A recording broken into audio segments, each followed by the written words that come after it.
ಇಂದೇ ಡೌನ್ಲೋಡ್ ಮಾಡಿ ಮತ್ತು ನಿಮ್ಮ ನೆಚ್ಚಿನ ಶೋಗಳನ್ನು ಆನಂದಿಸಿ.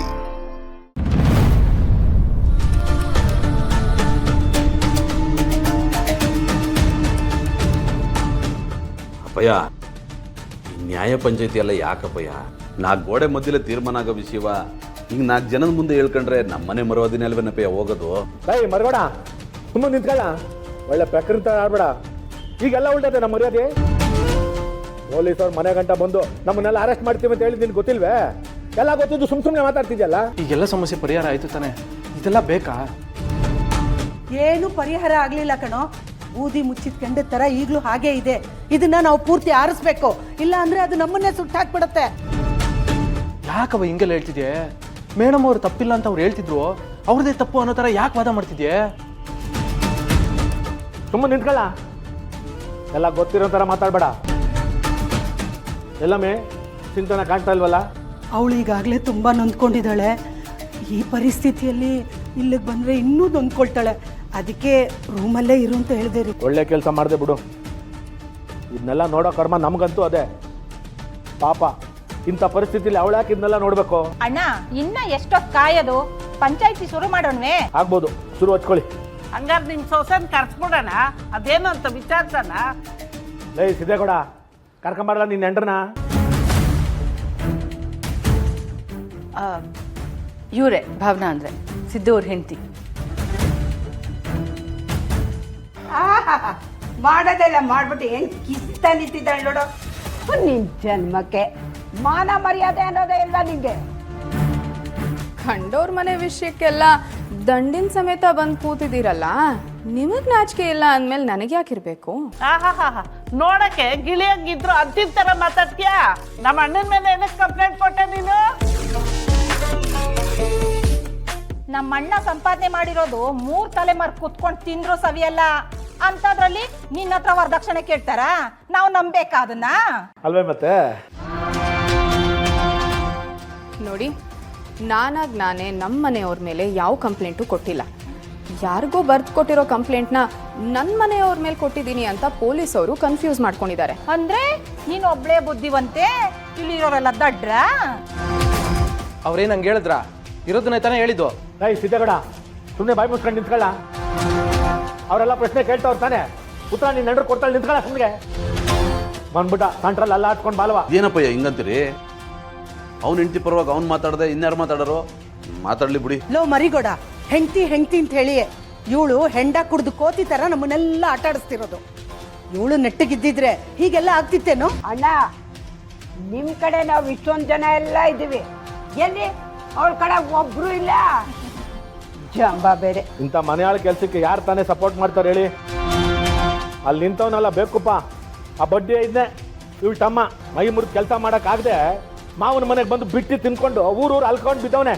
ನಾನು ನನ್ನ ಮಗಳು ಗಂಡ ಅಂತ ಹೇಳ್ಕೊಳಕ್ಕೆ ನಾಚಿಕೆ ಆಯ್ತದ ನಮಗೆ. ಯಾವ ಗಳಿಗೆಯಲ್ಲಿ ನನ್ನ ಮಗಳಿಗೆ ಗಂಟು ಬಿದ್ದನೋ ಏನೋ, ನಮ್ಮ ಮನೆಗೆ ಬಂದು ಒಕ್ಕರ್ಸ್ಕೊಂಡ್ಬಿಟ್ಟ. ಈಗ ಅವಳು ಸಪೋರ್ಟ್ ಮಾಡೋದು ಅವನೊಬ್ಬನೇ. ಹಾಗಲ್ಲ, ಅದು ನೋಡಿ, ನಾನು ಯಾರ ಪರನೂ ಅಲ್ಲ. ಅಂದರೆ ಸತ್ಯದ ಪರ ಮತ್ತು ನ್ಯಾಯದ ಪರ ಅಷ್ಟೇ. ನನ್ನನ್ನು ಇದರಲ್ಲಿ ಸಿಕ್ಕಾಕಿಸ್ಬಿಡಿ. ನಾನು ಅಷ್ಟೇ, ಈ ವಿಚಾರದಲ್ಲಿ ಯಾರ ಪರನೂ ಅಲ್ಲ. ನಾನು ನನ್ನ ಗಂಡನ ಪರ. ನೀನು ಯಾಕವ ಇಲ್ಲಿಗೆಲ್ಲ ಬರೋಕ್ಕೋದೆ? ಇವಳು ಮಾಡಿರೋ ತಪ್ಪಿಗೆ ಯಾರು ಇವಳನ್ನ ಸಮರ್ಥಿಸ್ಕೊಳ್ತಾ ಇಲ್ಲ. ಇವ್ರ ಅಪ್ಪ ಅಮ್ಮನಿಗೆ ಗೊತ್ತಾಗಿ ಅವರು ಇವಳನ್ನ ದೂರ ಇಟ್ಟಿದ್ದಾರೆ. ನೋಡಿ, ನೀವೆಲ್ಲ ಇಲ್ಲಿಗೆ ಬಂದಿರೋದು ನನ್ನ ವಿಷಯ ಮಾತಾಡೋದಕ್ಕೆ. ಅಷ್ಟನ್ನು ಮಾತಾಡಿ ಸಾಕು. ಇದರಲ್ಲಿ ನಮ್ಮ ಅಪ್ಪ ಅಮ್ಮನ ಬಗ್ಗೆ ಮಾತಾಡಿದ್ರೆ ಚೆನ್ನಾಗಿರಲ್ಲ. ನಾನು ತಪ್ಪೇ ಮಾಡಿಲ್ಲ ಅಂದಮೇಲೆ ಅವ್ರು ಯಾಕೆ ಇಲ್ಲಿಗೆ ಬರಬೇಕು? ನನ್ನ ಪರ ಮಾತಾಡೋದಕ್ಕೆ ನಾನೇ ಸಾಕು, ನನಗೆ ಯಾರೂ ಬೇಕಿಲ್ಲ. ನಿನ್ನನ್ನು ಯಾರು ನಂಬ್ತಾರೆ? ಮಾಡೋದೆಲ್ಲ ಮಾಡಿ ಮಳ್ಳಿ ತರ ಸಮಜಾಯಿಸ್ ಕೊಟ್ಬಿಟ್ರೆ ನಂಬ್ತಾರ? ನೋಡಿ, ನೀವು ನಂಬೋ ಅವಶ್ಯಕತೆ ಇಲ್ಲ. ಅವ್ರು ತಪ್ಪು ಮಾಡಿಲ್ಲ ಅಂತ ನಾನು ನಂಬ್ತೀನಿ, ಅಷ್ಟು ಸಾಕು. ಅಲ್ಲ, ನೀವೆಲ್ಲ ಹಿಂಗೆ ಸೇರ್ಕೊಂಡಿರೋದು ನೋಡಿದ್ರೆ ನೀವ್ಯಾರು ನ್ಯಾಯ ತೀರ್ಮಾನ ಮಾಡಕ್ಕೆ ಬಂದವ್ರಂಗೆ ಕಾಣ್ತಾ ಇಲ್ಲ. ಇಲ್ಲಿ ಬೇರೆ ಏನೋ ನಡೀತದೆ ಅಂತ ನಂಗೆ ಅನಿಸ್ತದೆ. ಏನಣ್ಣ ನಿಮ್ ದೊಡ್ಡ ಮಗ ಹಿಂಗ್ ಮಾತಾಡ್ತಾ ಇದ್ದಾನೆ? ನಾವು ನಿಮ್ ಮನೆ ಹಾಳು ಮಾಡಕ್ ಬಂದಿದೀವಾ? ಉದ್ಧಾರ ಮಾಡಕ್ ಬಂದಿದ್ದೀವಿ ಬಿಡವಾ. ನೀವು ಅದಕ್ಕೆಲ್ಲ ತಲೆ ಕೆಡಿಸ್ಕೋಬೇಡಿ. ಅದೇನು ಕೇಳಬೇಕು ಅಂತಿದ್ರು ಅದನ್ನ ಕೇಳಿ.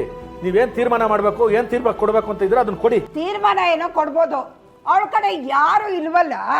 ಯಾಕಿಲ್ಲ? ಅವ್ರ ಅಣ್ಣ ನಾನಿದ್ದೀನಲ್ಲ.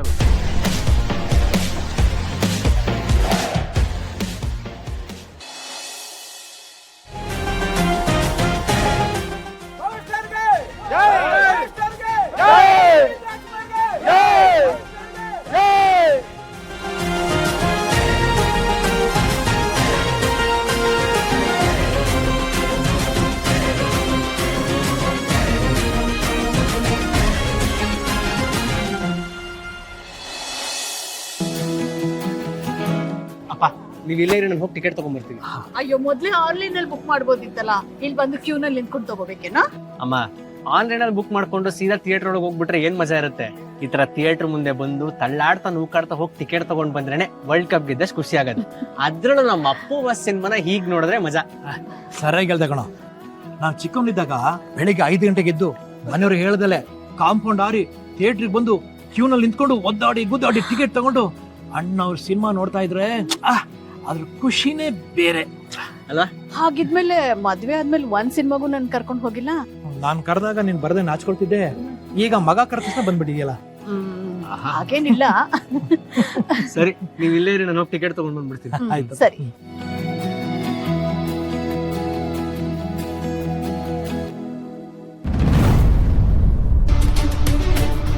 ಶಾಂತಮ್ಮ, ಒಂದು ಕೆಲಸ ಮಾಡಿ, ನೀವು ಟಿಕೆಟ್ ತಗೊಂಡು ಒಳಗೆ ಹೋಗಿರಿ. ನಾನು ಜಾನ್ವಿಯವ್ರು ಇಲ್ಲೇ ಎಲ್ಲಾದ್ರೂ ಇದ್ದಾರಾ ಅಂತ ಸ್ವಲ್ಪ ನೋಡ್ಕೊಂಡು ಬರ್ತೀನಿ. ಅಲ್ಲಪ್ಪ, ಎಷ್ಟು ಜನ ಇದ್ದಾರೆ ನೋಡು, ಎಷ್ಟು ಜನರ ಮಧ್ಯ ಅವ್ರನ್ನ ಹೇಗಂತ ಹುಡುಕ್ತೀಯ? ಶಾಂತಮ್ಮ, ಜಾನ್ವಿಯವರು ನನ್ನ ಎದೆ ಬಡಿತಾ ಇದ್ದೀನಿ. ಅವ್ರು ನನ್ನ ಹತ್ರ ಬಂದ ಹಾಗೇನೆ ನನ್ನ ಎದೆ ಜೋರಾಗಿ ಮಿಡಿಯೋಕ್ಕೆ ಶುರುವಾಗುತ್ತೆ. ನನ್ನ ಕಾಲುಗಳು ನನ್ನನ್ನು ಅವ್ರ ಹತ್ರಕ್ಕೆ ಕರ್ಕೊಂಡು ಹೋಗುತ್ತೆ ಅನ್ನೋ ಭರವಸೆ ಇದೆ. ಅಷ್ಟಿದ್ಮೇಲೆ ಅವ್ರು ನನ್ನ ಕಣ್ಣು ಕಾಣಿಸೋದಿಲ್ವಾ? ನನಗನ್ನಿಸ್ತಿದೆ ಅವ್ರು ಒಂದ್ ವೇಳೆ ಮೊದ್ಲೇ ಬಂದು ಒಳಗಡೆ ಹೋಗಿ ಕೂತ್ಕೊಂಡಿದ್ರೆ. ಹಾಗಾದ್ರೆ ಶಾಂತಮ್ಮ, ಇದೇಗೂ ಒಳಗೆ ಹೋಗಿರ್ತೀರಲ್ಲ, ಏನಾದ್ರು ಕಂಡ್ರೆ ನಂಗೆ ಫೋನ್ ಮಾಡಿ. ನಾನು ಶೋ ಶುಭಕ್ಕೆ ಮುಂಚೆ ಅಂತೂ ಬಂದೇ ಬರ್ತೀನಿ.